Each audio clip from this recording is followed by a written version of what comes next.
This land isn't just in your blood. It's under your fingernails and worn with pride. It's not a job. It's your livelihood. Here, overtime is all the time. But you wouldn't have it any other way. It's written into your DNA. It's what you thrive on. And while farming will never be easy, we can make it better. Introducing the Pioneer 100 series, meaningfully different canola hybrids.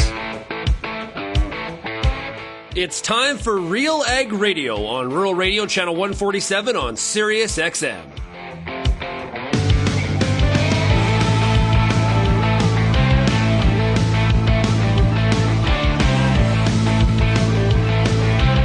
RealAg Radio and RealAgriculture.com is your home for insight and analysis of the issues that are impacting your farm business. Let's get real and get connected with RealAg Radio.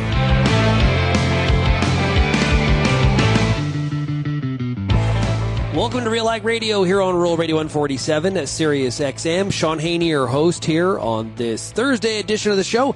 Thanks so much, everybody, for making RealAg Radio and Rural Radio 147 a big part of your workday as well. A big shout out to everybody listening out there on the RealAg Radio podcast.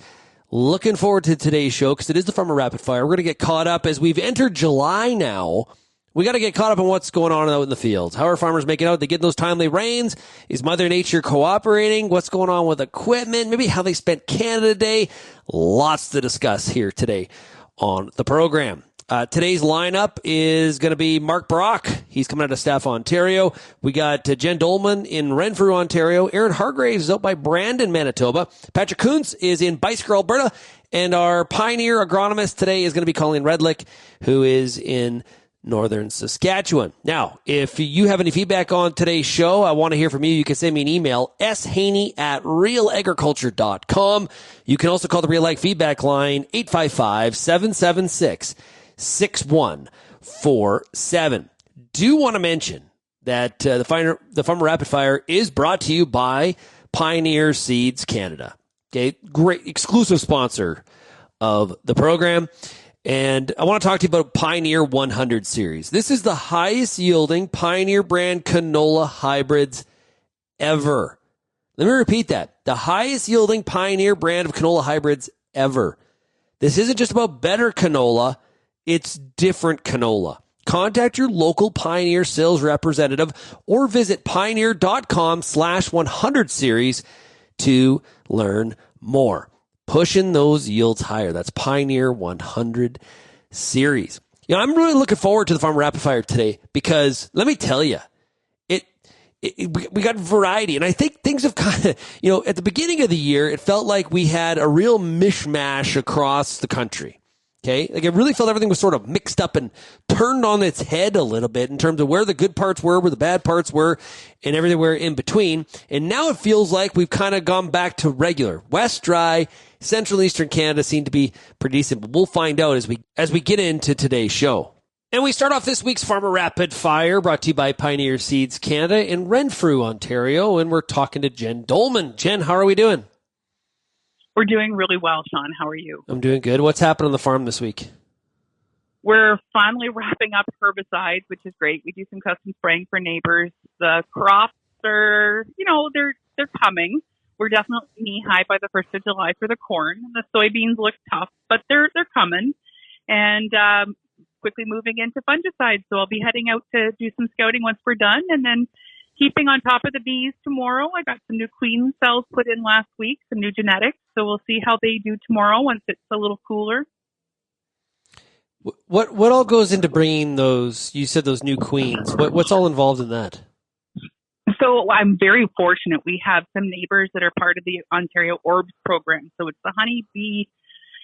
Essentially, it's resistant honeybees to varroa mites. Now, again, it's kind of like nobody's bulletproof, but these are varroa mites that seem to have higher hygiene tendencies to help groom the mites off of them. So it's a program through the Ontario Beekeepers Association. And so I have very good genetics already because of a good mentor, and I've got some bees from him. But you always got to make sure you're staying on top of it, just like we do in our crops. And so bringing some new queens in and So I bring them in as queen cells. So I have to wait for the girls to hatch, and then they go and mate, and then I see if they were actually successful in starting to lay eggs.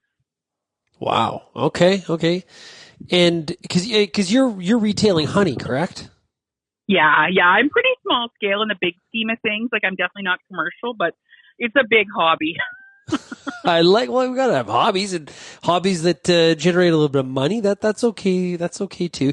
You mentioned custom spraying. You got a lot going on over there. What got you into custom spraying? I need a sprayer, and this is how I make payments on it. Well, that makes sense. No one ever's like, oh, I can't wait to be a custom sprayer, but we've been doing it. I've been an exterminator since I was 18 years old, and it's kind of it's what you know. I grew up in a crop input business, so now we're not at the business anymore, but we look after it, and it's kind of neat being a custom sprayer and a beekeeper, because at least this way I know it's done right. Yeah, true enough. And back to the crops for a second. How would you say the comparative where you'd be the last 5 years at this time? Or would you say we're above average?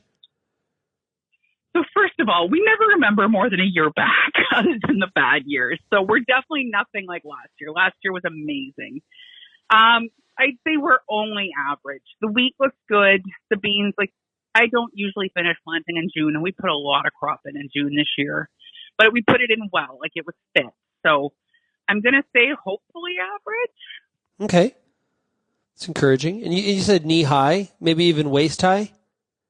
No, not waist high, but we're on quite. heavy clay. I've got some of my neighbors on loamy ground. Theirs is waist high. It's just gorgeous. Okay.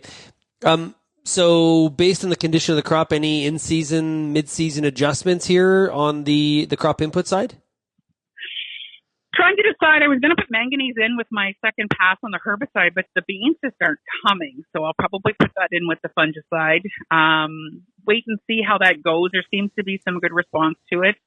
I've got a lot of my custom guys that are saying they may not put fungicide on the beans now.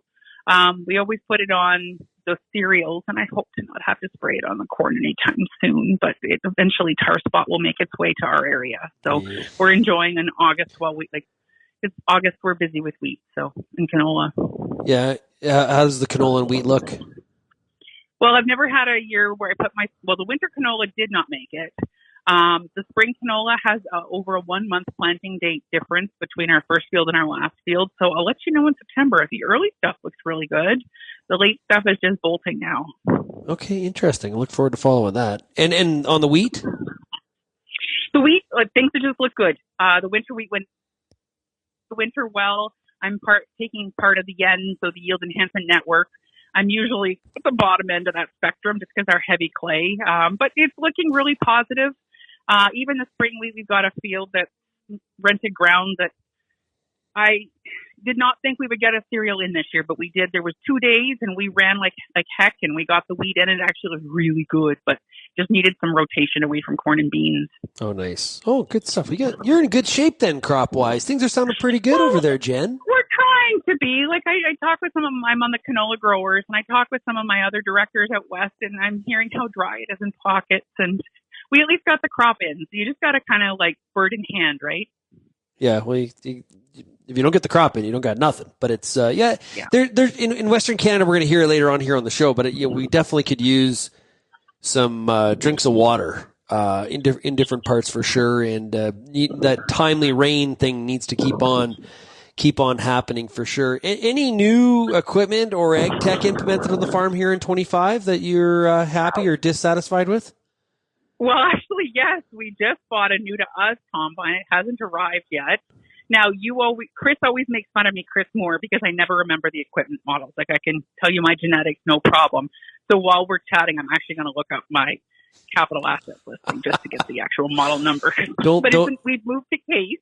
Yeah. We've moved to a Case combine, and I'm really glad we did because we bought the combine a few Fridays ago. And then the Saturday, there was a massive storm, and it took down the shed that my dad's two combines were in. So we'll probably be doing some custom work for him this year. Oh, wow. Rule number one in life, Jen, do not let Chris Moore in your head. I know, right? But we love him. Yes, he's listening to this, just loving it too, by the way. Just loving it. Just loving it. Oh, man. Well, hey, now I know there's a lot going on the farm there, but any chance to relax a little bit and reset? I slept in yesterday because it was Canada Day. Does that count? That definitely counts. Yeah. No, like, I think we're just kind of like, we're used to running. If you ever remember watching Spaceballs, I'm really dating myself. Oh, no, I love Spaceballs. We were talking about this on the show a couple weeks ago. I love that movie. Yeah. So it's like they've gone plaid, right? So it's like my entire childhood was going plaid. So I'm like, we're trying to slow down to ludicrous speed, but I'm afraid that if I just stop, we'll die. So we're working on it. But yeah, so we take the kids to like my mom's pool, and we got a trailer. We've actually slept in it once, right? So we're getting there. It's like it's got to go to like, what is it, FA meetings, Farmers Anonymous. It's like I've actually gone this many days, and I actually took a day off. So I'm really proud of me. Nice. Good job. What did you do for Canada Day? We worked. We got some we got the pastures mowed. Yep. We do rent that out. My son and I played a wicked volleyball game in the swimming pool. My daughter shipped off to camp this week, and I got caught up on bill paying before, until ACC money comes in anyway. I paid everything I could. Right. But it was kind of nice to just have a low-key day. Nice. I like Jen, your low-key days are busier than some of the busiest days for some other people. I don't know how you put it together and do it. Well, I think there's maybe some mental health issues we're working on, but we're working on it. That's what matters. Good stuff. Well, Jen, thanks so much for joining us here today on the Farmer Rapid Fire. All the best to you, and we'll chat with you a little bit later on in the season, okay? Take care, Sean. Bye. Great stuff. As Jen Doelman out of Renfrew, Ontario. We'll be back with more of the Farmer Rapid Fire, brought to you by Pioneer Seeds Canada, right after this.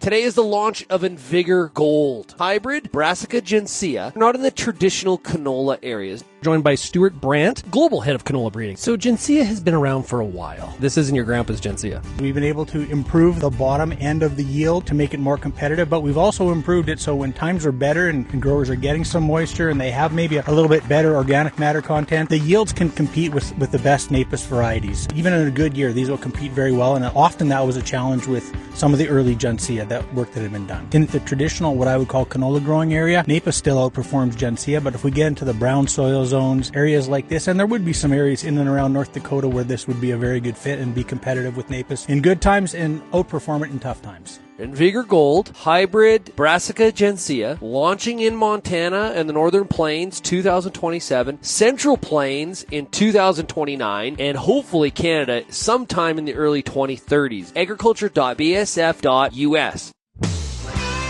Since 2014, FP Genetics has led the way in bringing hybrid fall rye to Canadian farms. As the original purveyor, we've built decades of experience and trust right here at home. Canadian-owned, farmer-focused, and grounded in real agronomic knowledge, FP Genetics is your go-to source for rye. The future of rye in Canada starts with experience, and experience starts with FP Genetics. Visit fpgenetics.ca today.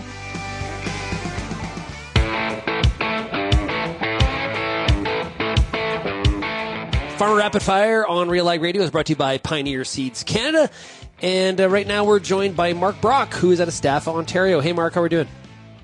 Good, Sean. How are you? I mean, I'm doing really good. So, how are those crops looking? Well, to be honest, in our little area here, things are looking really good. So you can't complain. The corn kind of went through a really ugly stage there, kind of through May, late May, early June when it was cool. But man, with the weather we've had lately, it's really caught up. Yeah. I was watching the Blue Jays broadcast on Canada Day. It looked like there was some rain in the area. Have you been getting those timely pieces of moisture along with a little bit more heat now that we've hit the back end of June into July? Yeah, rain has been very timely, and we've been kind of fortunate to miss the big deluges that come out of the sky at times. So, we're into that kind of summer thunderstorm activity where it's the haves and the have-nots, but we've been fortunate enough to kind of just get what we need without getting flooded out or missing it entirely. So we're pretty fortunate that way too. So I think most of Ontario's in decent shape, well, at least around us anyways. southwestern Ontario. But it's kind of like, it always becomes a hit and miss in the summertime. Or is your corn waist high or close to? Oh, it's over waist high. Really? Ooh, yeah, like baby. It's just insane. It's like, I don't know, it hit like drank a whole bunch of Red Bull or something and just took off. It's just crazy. It's been really good weather. It's been, warm and muggy. Nighttime temps are nice. They're warm as well. So the corn just, I don't know, it kind of just started taking off and it hasn't really looked back. Okay, so based on that, any mid-season adjustments to the fertilizer, fungicide input plans based on kind of what we're seeing then? Yeah, like I think just because the tar spot last year was so bad for us in Ontario, that's just kind of we're just doing fungicide no matter what this year. It's kind of just with tar spot we have to. And then even with soybeans, like they're really starting to take off too as well. So, kind of in this warmer, muggy weather, for sure, fungicide and soybeans and that kind of stuff. But yeah, like it's hard. Like commodity prices still aren't great. So it's a catch-22 of how do you balance, feeding the crop and making sure the potential's there, but, making sure that there's an economic return on those investments. Yeah, I was going to ask you about how all this is impacting your marketing plans based on what you're seeing out in the field and obviously the price action that's out there. Yeah, like I think the big thing for us right now is that we're just trying to pay attention to the markets and sell rallies, right? So if we get something that, gets caught up in the news on a trade deal somewhere and the markets rally, then we try to take advantage of those days and do some incremental selling on the crop and kind of take that back and look at, how does that affect our cost reduction and where we, where the gaps are and, are we making money, not making money, what's going to pay. So it's always in the back of the mind. Yeah, a little bit more yield out in the field definitely gives you an opportunity to feel a bit better financially, provided that we don't see a bit of a slough off here further in that corn market. Yeah, it's really funny because I heard talk today of like 190 bushel yield average in the U.S., kind of taking the trend line yields and taking the crop ratings and putting that against the really good crop ratings in the U.S. So I'm really paying attention to the corn market right now, just because they have those big yields like they're talking about. It's going to be a tough market. That is a lot of corn. Make sure a lot of corn. Make sure. A lot of corn. Yeah, make sure you check out. We had a discussion with Arlen Suderman from StoneX on Wednesday show. We talked about trying to chew through some of the inventory if that's what comes to be. Any new equipment or ag tech that you've put into the operation this year?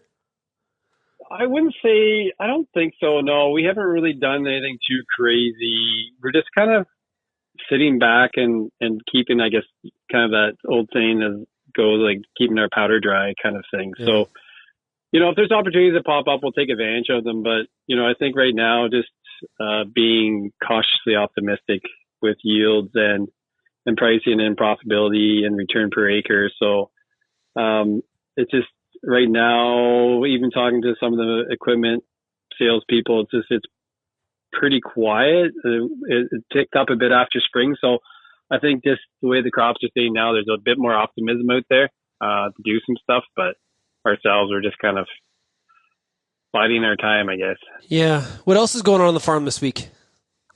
Not much. We're just kind of, as I said, getting ready to do some second cut hay here, cutting it right now. And then I think we're just trying to enjoy some downtime before kind of July hits. Because I guess July is here, but like once wheat harvest hits, it seems like it's end of summer for us because wheat harvest turns into manure application, turns into cover crops, turns into lambing for Sandy, turns into soybean harvest, and then it's corn harvest, and your summer's gone a long time ago. So but then the snow's flying, right? Yeah, so we're just trying to enjoy the little break we have right now. So the little break, I was bugging you during the commercial break. A little bit of a break. Well, we're taking it easy. We're haying, which can be a stressful time too. What's something else that you're doing to try to just sort of refresh and reset yourself before that wheat harvest starts? Oh, we have a little spot at the back of the farm here on our property that we have a little kind of recreational area that we take advantage of. It's got a little pond and a cabin back here, so we just kind of spend some nights back there relaxing and kind of just recharging the batteries, getting ready for the next jobs. Yeah, summer goes fast, doesn't it? Like it just really flies. It's one of those things where it's like, how is it July? It's just, it's kind of crazy. Remember when we were kids and it went so slow? It was sort of like, oh my goodness. And now it's just like we're in like 1.5 times, like we're listening to a podcast or something like that. It's just crazy. Yeah, I know. It's kind of crazy. Yeah. And the soybeans, I know the corn looks fantastic, but the beans are also performing well out there in the field? Yeah, they look pretty good. They had a bit of a struggle there, kind of through that cooler weather. They got maybe planted in a little closer to that tougher weather through the end of May and early June that we had. So they took a bit to kind of get going, and the emergence was really slow on them. So there's some thinner stands, but with kind of the heat and the rain we've had in the last 2 to 3 weeks here, they kind of got out of their ugly stage and are starting to look good and take off. So need that August moisture though. Yeah, always. But I don't know, the weather pattern this summer kind of looks like warm and wet maybe for us, or like, I wouldn't say wet, but it just seems that we're getting like a system roll through once a week. If we can keep that up, we'd be in pretty good shape. Yeah. So overall here, we're at the half point of the year, and things are looking kind of decent, like cautiously optimistic. Is that a kind of a way to put it? Yeah, no, for sure. And I think, the hope is that we have a bit more yield than we anticipated to help soften some of the lower prices. But overall, like, I think, I don't know, we're pretty good shape crop wise if we can kind of keep this momentum going. Yeah, and I've been hearing. I don't follow this very closely, but I've been hearing those lamb prices are not too bad. That's good. That's good as well. Yeah. Well, the balance sheet's good. That helps things for us anyways. I don't know. Land around us is still trading for pretty high dollars. So. Oh, you thought I said land. I meant land. I said lamb, like the sheep. Oh, yeah. No, it's been good too. Yeah. I think the prices have softened in Ontario a little bit here, but okay. It's been quite good. Yeah. So that's been that side of the business is helping carry us through. Nice diversified operation. Yeah. And yes, land prices doing okay. Yeah. Sorry. It's all good. It's all good. Hey, Mark, thanks so much. Say hi to Sandy, and I really appreciate you taking some time for us in your down week while you're haying. No problem. Thanks, Sean. We'll be right back on RealAg Radio for the rest of the Farmer Rapid Fire, brought to you by Pioneer Seeds Canada. Right now, Saskatchewan wheat producers like you see a $33 return for every dollar invested in wheat breeding. And because of your contribution, Sask Wheat can drive innovation by funding research and initiatives that make wheat profitable and sustainable for generations to come. Varietal improvements, including better yields, are all made possible by you. See your impact and how we support it at every step at saskwheat.ca. Hi, I'm Bernard Tobin, host of the Soybean School on RealAgriculture.com. Throughout the year, on the Soybean School, we'll bring you timely agronomic video content from planting to harvest, from the latest agronomic research to the latest in production technology. Check out our massive video library on YouTube, RealAgriculture.com, or download the audio podcast versions wherever you get your podcasts. The Soybean School is brought to you by Mazik Seeds and Lalamon Plant Care. The Canola School on RealAgriculture.com is a video series that showcases the latest in canola research and production agronomy. Learn from some of the best at your own pace through quick and timely producer-focused videos available on our YouTube channel. The Canola School on RealAgriculture.com is the quickest way to keep up to date on all the latest in canola production. Boost your canola IQ with the Canola School, brought to you by BASF, and visit canolaschool.com.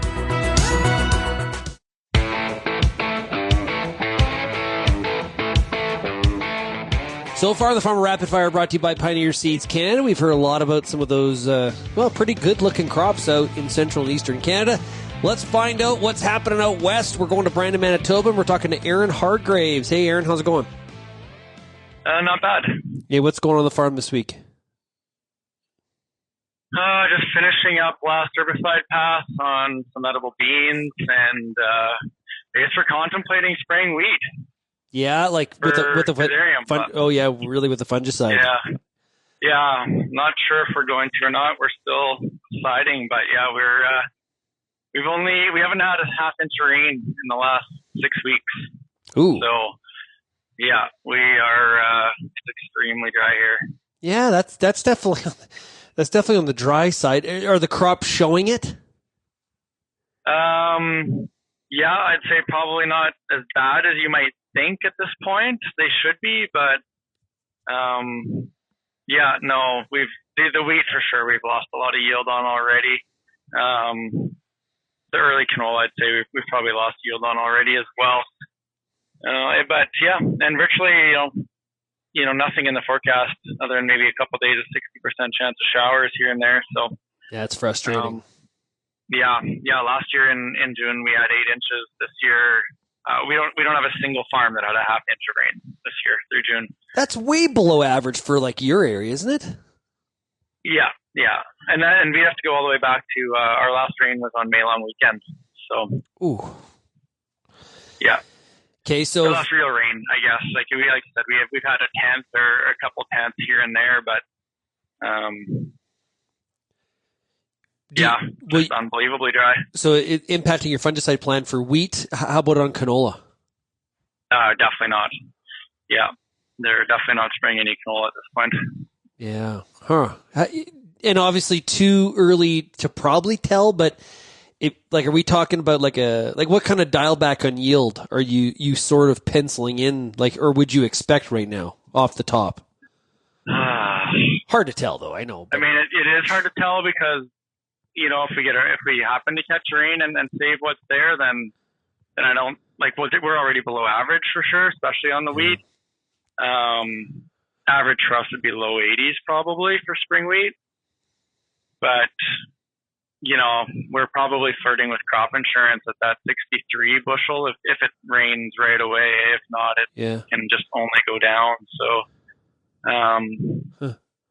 yeah, I think looking at the forecast, I'd say we're probably crop insurance on wheat for sure. Canola is, we might have another week to get a rain before we're looking at the same situation. And beans, the beans actually still look good. They're still small, but they can't last forever without rain either. Yeah, that's too bad. It is. We've had a lot of years of good crops in a row.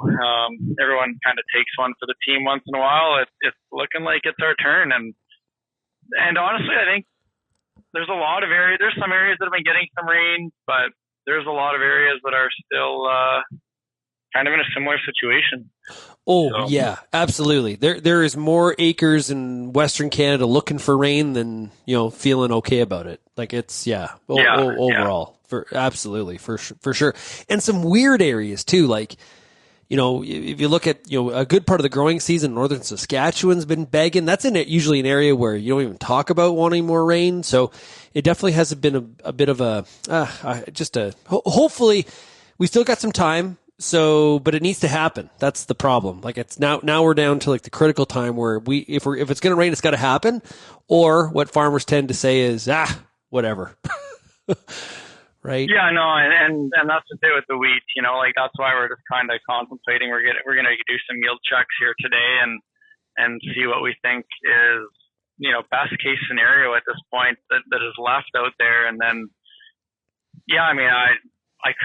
I don't ever remember collecting crop insurance on wheat. Like I'm sure maybe in the late 80s, maybe like my dad and uncles did, but if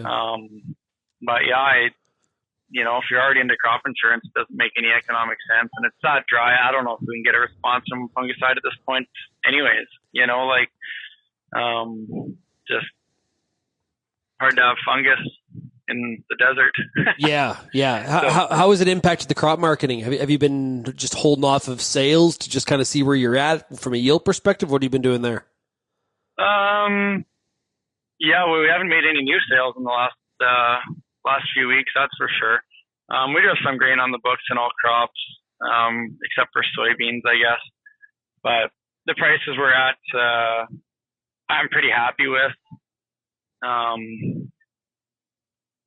I think we've done a decent job of grain marketing so far, unless, canola goes to 16 and wheat goes to 12, which, depending on how many areas are like ours, that's maybe not out of the realm of possibilities. But, no, we're definitely not selling anymore at this point. That's for sure. We're going to wait and see what we grow. And it doesn't look like a complete disaster. That's for sure. I don't want to get things too dark, but it does look like, we're definitely going to be below average. There's just no, perfect weather. If it rained tonight from here on in, perfect weather, we're below average.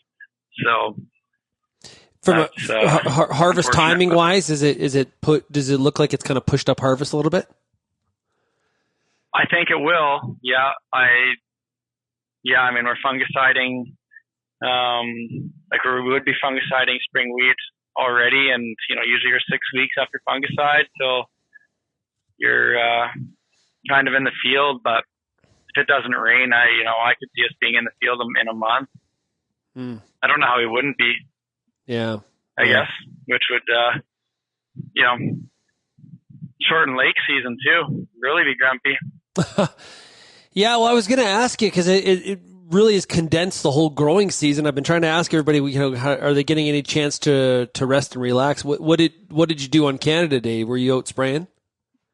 I sprayed till noon and then ran to the lake, straight from the sprayer to the lake, and it was an absolutely gorgeous day for the lake.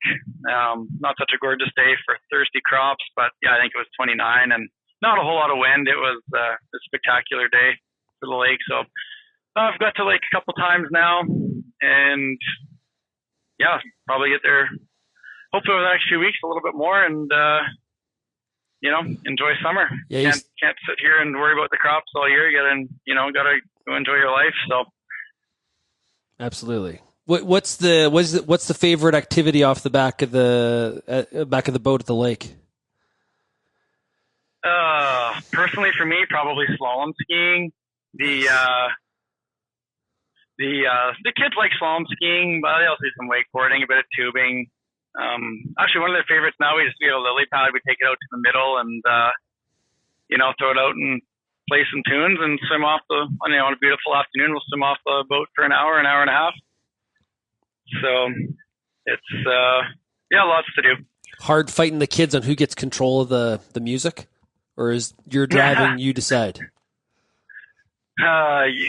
Sometimes it comes down to everyone takes turns, You just try to keep peace, everybody.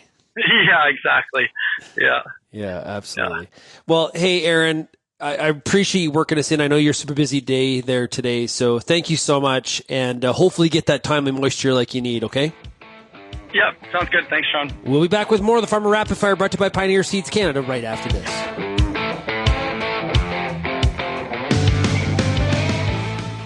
Soil health is under pressure, but real solutions start below the surface.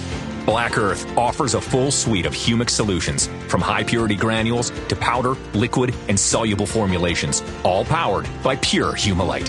Formulated for performance, backed by consistency, trusted by growers worldwide from one of the world's rarest reserves.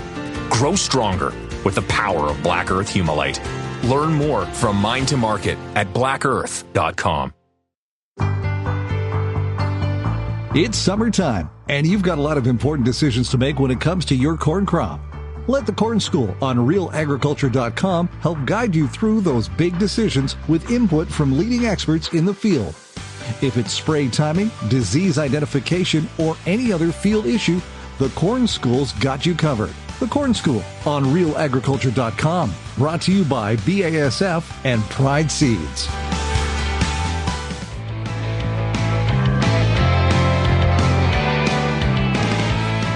Up next, we take the Farmer Rapid Fire to Beiseker, Alberta. And the Farmer Rapid Fire, of course, is brought to you by Pioneer Seeds Canada. And in Beiseker, we're talking to Patrick Kunz. Hey, Pat, how's it going? Pretty good. How are you? Pretty good. Okay, we're doing good. How are the crops looking? Hurting. This last rain really helped, but it just depends where the stage was at. My wheat was in the boot and probably missed some development there while it was dry since mid-May or so. But then some of the later stuff actually, like my soft white was a little bit later and it was still still well in the boot. It's just heading out now, so it's looking a little bit better. Yeah, and the temperature's definitely turned up, so those timely rains need to hurry up. Yeah, if we keep getting, or I shouldn't say keep getting, if we do get some timely rains here, then, there's a chance. Things are looking pretty thin, I guess, kind of thin and short is what it looks like here. I wouldn't say anything's written off or anything like that. Certainly there's probably drier areas, but we definitely could use more always, I guess. Man, kind of feels this is where we've been for the last number of years. It really has. And, I don't know, you keep pushing in spring and thinking that it's going to help and get things in early, and then you might as well not and just wait. And later crops look probably a little bit better right now, I would say. Why is that? Early crops just sat in the soil while they dried up. Oh. And then later stuff kind of got some timely showers and, looks a little bit better right now. I think there's still a big risk in July, obviously, for later crops because, July hits, and if we don't get, some thunder showers here and there, then things aren't going to look great. But right now they look better, I would say. Yeah. How, based on what you're seeing in the field, how has that impacted your marketing of your crop? I've been pretty careful marketing anything lately here. I think in the past I've been more aggressive, but our average yields have come down over the last 5 or so years pretty significantly too. Yeah. Yeah. The worst is probably actually the pastures, I would say. Oh, really? Just brutal conditions here. Yeah. They were completely brown. Everything was brown here. I know the lawn doesn't count. I certainly don't care that much, but it looked like September, like completely browned off. There wasn't a speck of green in it anymore. Now it's, this last shot certainly helped. And in the pastures too, like it came right around and things started growing again. But growing now is different than growing in spring too, for sure. Yeah, you can definitely see it in the coulee around, like goes through Lethbridge, how it's changing color. Like we had a bunch of rain there. Things kind of greened back up a little bit, but it's back to just looking fallish. Really, right. Browned off. And really, we were talking, things were completely brown here, mid-June, and that should be our wet month. So I've never went through pasture this quick, and it's been pretty quick the last, number of years. Yeah. But, yeah. So a lot of cows have come off grass then? No, they're still on right now, and I just put them on some fall rye that I seeded this spring just for grazing. Yep. And hopefully I'll get a couple cycles off that, and then if I need to start feeding them, I suppose then I will. But for right now, I'm still okay. And this last shot makes me think that we can probably get a second turn on some of the pastures, but we'll see how things go. Yeah. Do you like the fall rye? It was really stalled out it was the earliest seeded actually, because I wanted to get the cows on there as soon as possible. And it stayed like mid-June. It was still, actually, I got a picture June 22nd and it was still well shorter than stubble. It just barely came out of the seed rows. Oh, and then now I was out yesterday, in the past 10 days. Now it's looking like it should, it just covers the ground and it looks almost like wool out there. Like it's just really thick now. So that's, it can really turn around. Some stuff really did turn around and is looking like that. Obviously, it made a huge difference there. But wheat that's headed out, the potential for what it's going to do is, it's not going to get higher than, the kind of kernels that were developed on there, or the head that's developed on there. Right. What'd you do for Canada Day?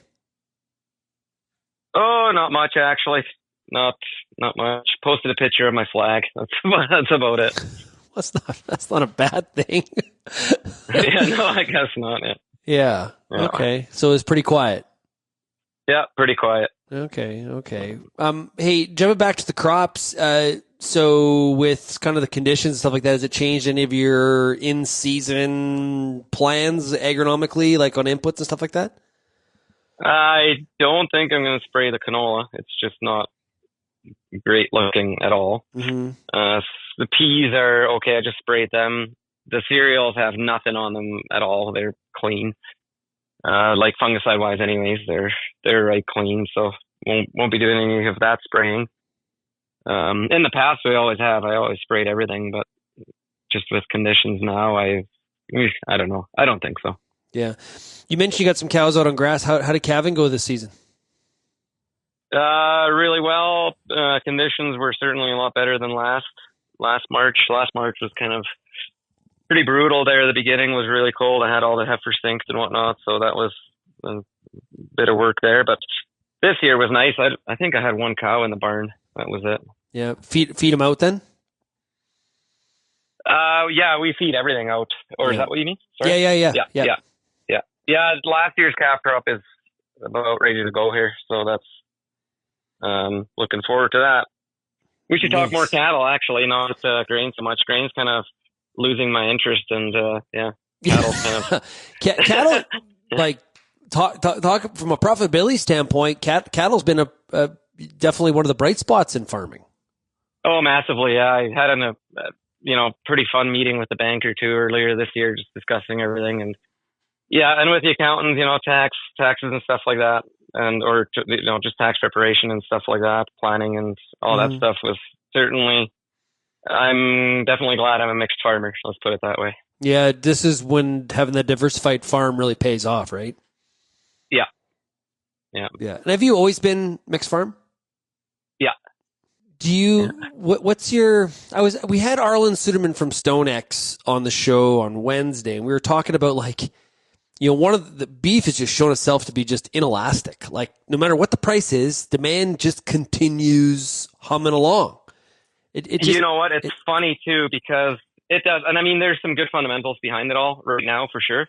But you're on Twitter too, and you see like people complaining about the price of ribeyes or something like that. But you know what the first cut is that I can't keep in stock?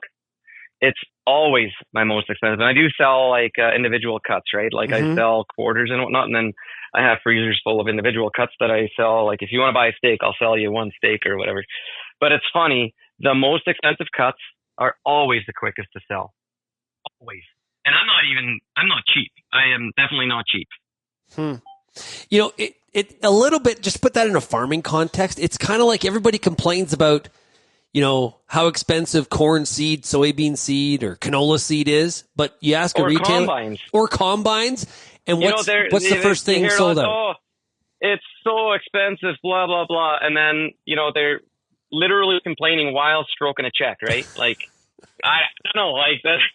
Like if I drive around my area here, I don't think we're doing that bad yet. Yeah.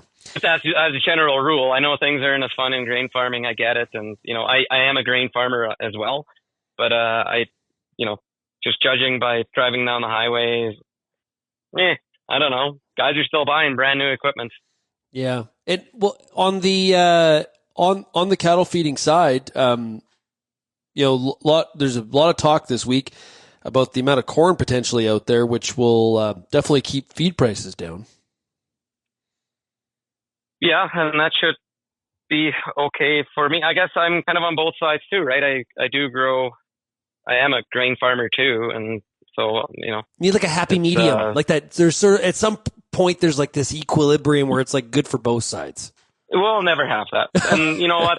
We need to, it needs to swing back and forth. And there's also no opportunity when there's, stagnation or when there's, this equilibrium. Like then everybody's kind of gunning for the last penny, right? Like you do want some risk in the market and you do want some swings, and that creates opportunity as well, right? Yes. On both sides. I mean, cattle aren't always going to be like this. We've been here, before on both sides of maybe not this high with cattle, but, grain was super high a couple of years ago, and it just swings back and forth, and that creates opportunities in its own.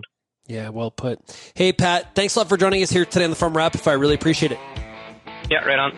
We'll be back on RealAg Radio right after this.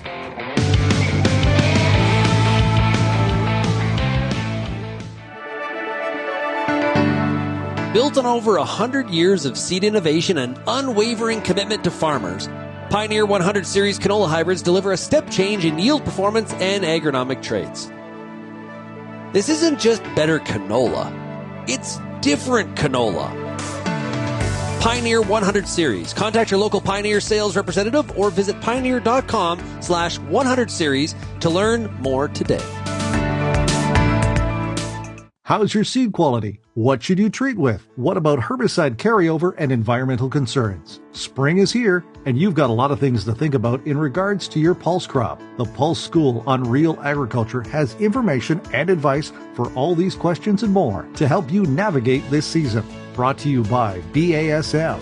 Pulse School episodes are available at pulseschool.com, realagriculture.com, or as a podcast on your favorite streaming service. Download the latest episode today.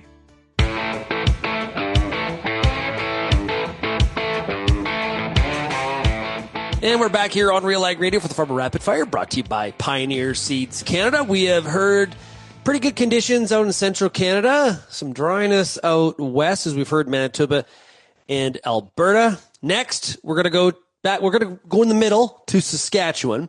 We're joined right now by Pioneer's area agronomist, Colleen Redlick. How are we doing today, Colleen?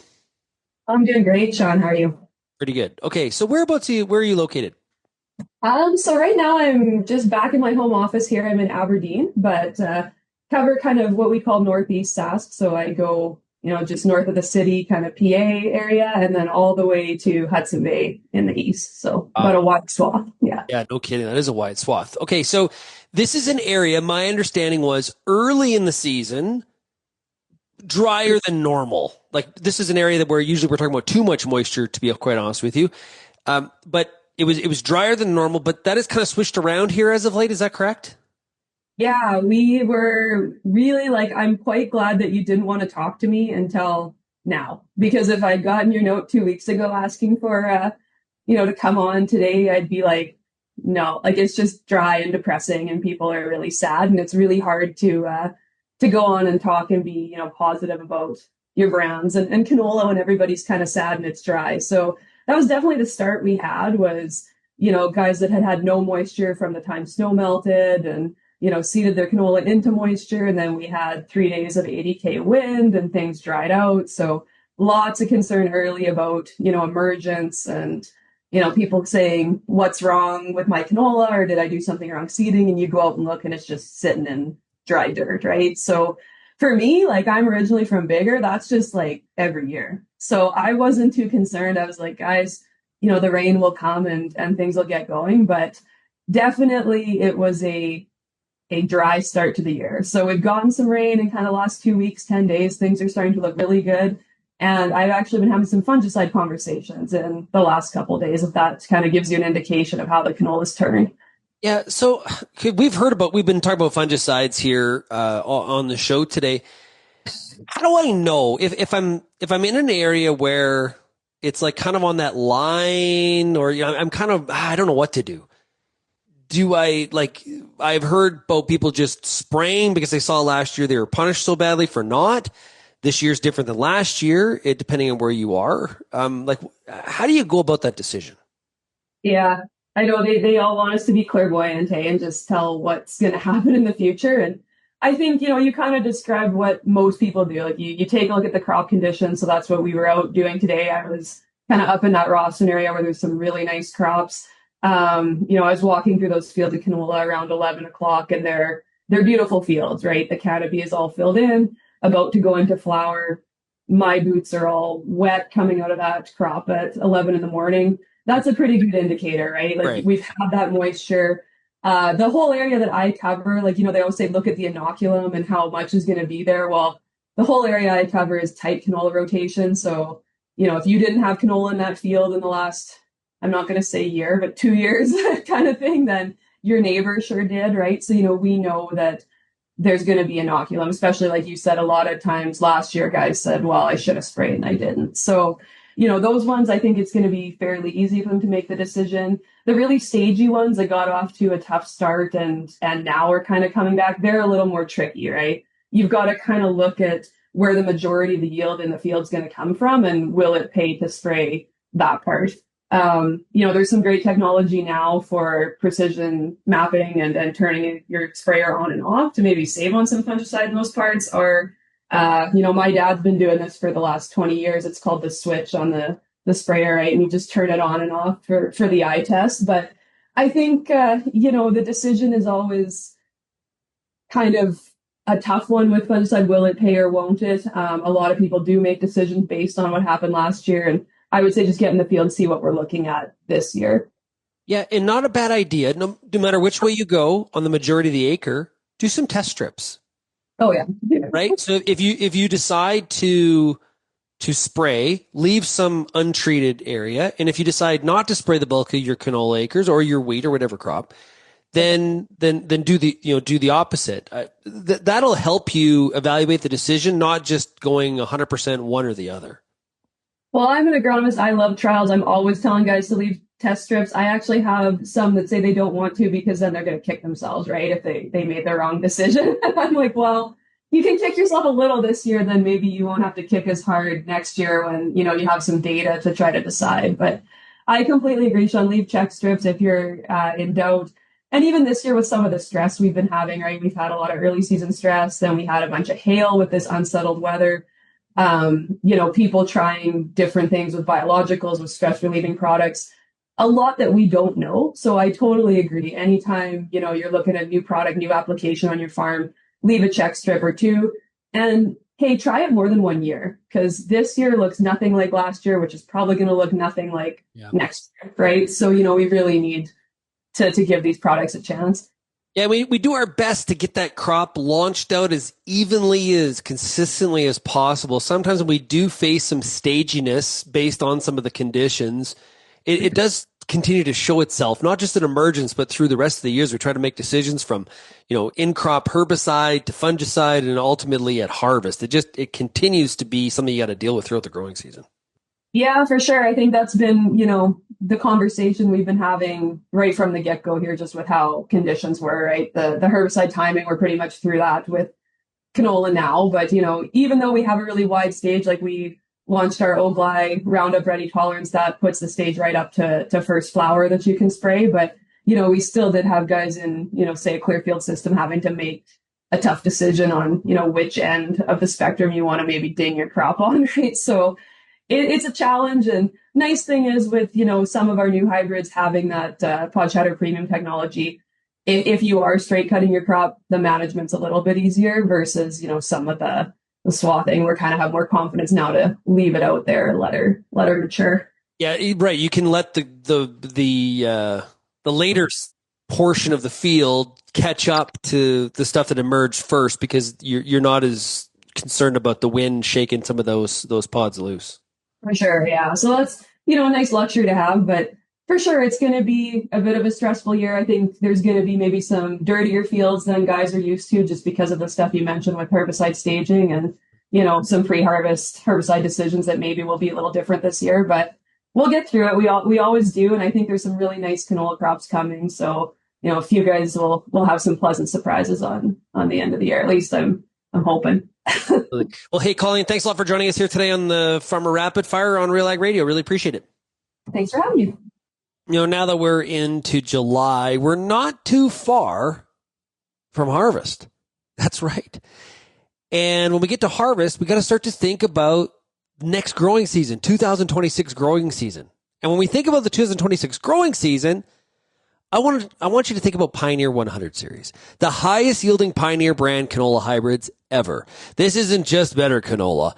It's different canola. Contact your local Pioneer sales representative or visit pioneer.com/100 series to learn more. If you have any feedback on today's program, we'd love to hear from you. You can send me an email, shaney@realagriculture.com. Of course, you can also call the RealAg feedback line, 855-776-6147. Thanks, everybody, for getting real and getting connected with RealAg Radio. Chat again tomorrow. Cheers, everybody.